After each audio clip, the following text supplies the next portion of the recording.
বাবা সবসময় বলতেন তোর জন্য ঘোড়ায় চড়ে রাজপুত্র আসবে। মেয়েটা বলতো কেন বাবা? বাবা বলতেন কারণ তুই তো রাজকন্যা। মেয়েটা বলতো আমার বাবা কি তবে রাজা? বাবা হাসতেন, তারপর বলতেন এমন রাজকন্যা থাকলে তার বাবা রাজা না হলে কি হয়? মেয়েটা বলতো তুমি তাহলে সত্যি সত্যি রাজা? বাবা হাসতেন, তারপর ছোট্ট করে মেয়ের গালটা চেপে ধরে বলতেন "মুয়া।" বাবা জ্বরে ডুবে আছেন, ছোট্ট পরীর মুখ ভার। সে দরজার আড়াল থেকে দেখে সারা রাত জেগে মা এখন নিঃস্বাদে ঘুমায়। রাত জেগে কত কি কপালে জলপট্টি অবধি। আচ্ছা, জলপট্টি দিলে কি হয়? জল ভালো হয়ে যায়? ছোট্ট পরী মেয়ে বাবার গা ঘেঁষে দাঁড়ায়। এই বাবাটা কেমন ধূসর, কেমন শুকনো মুখের মানুষ। বাবার কি খুব কষ্ট হচ্ছে? খুব।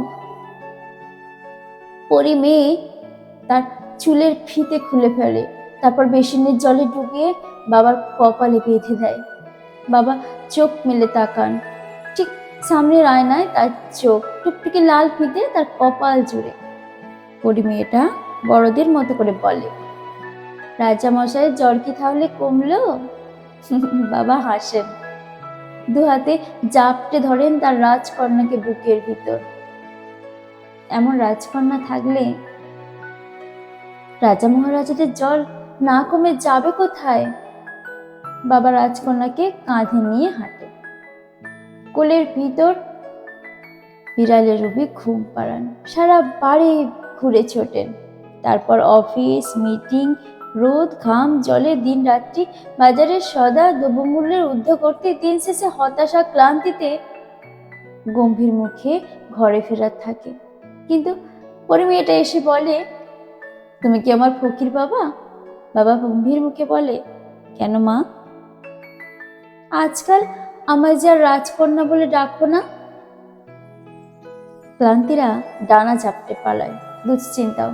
বাবা রাজা মহারাজা হয়ে যান মুহূর্তেই।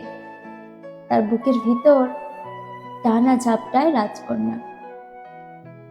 বাবারা জানেন তার ঘরের চৌকাঠ পেরোলে এই জগৎ জুড়ে তার রাজকন্যাদের জন্য সব সময় সত্যিকারের রাজপুত্ররা অপেক্ষায় থাকে না, বরং অনেক সময় মুখর বাগে উৎপেতে থাকে ভয়ঙ্কর সব শাপথ।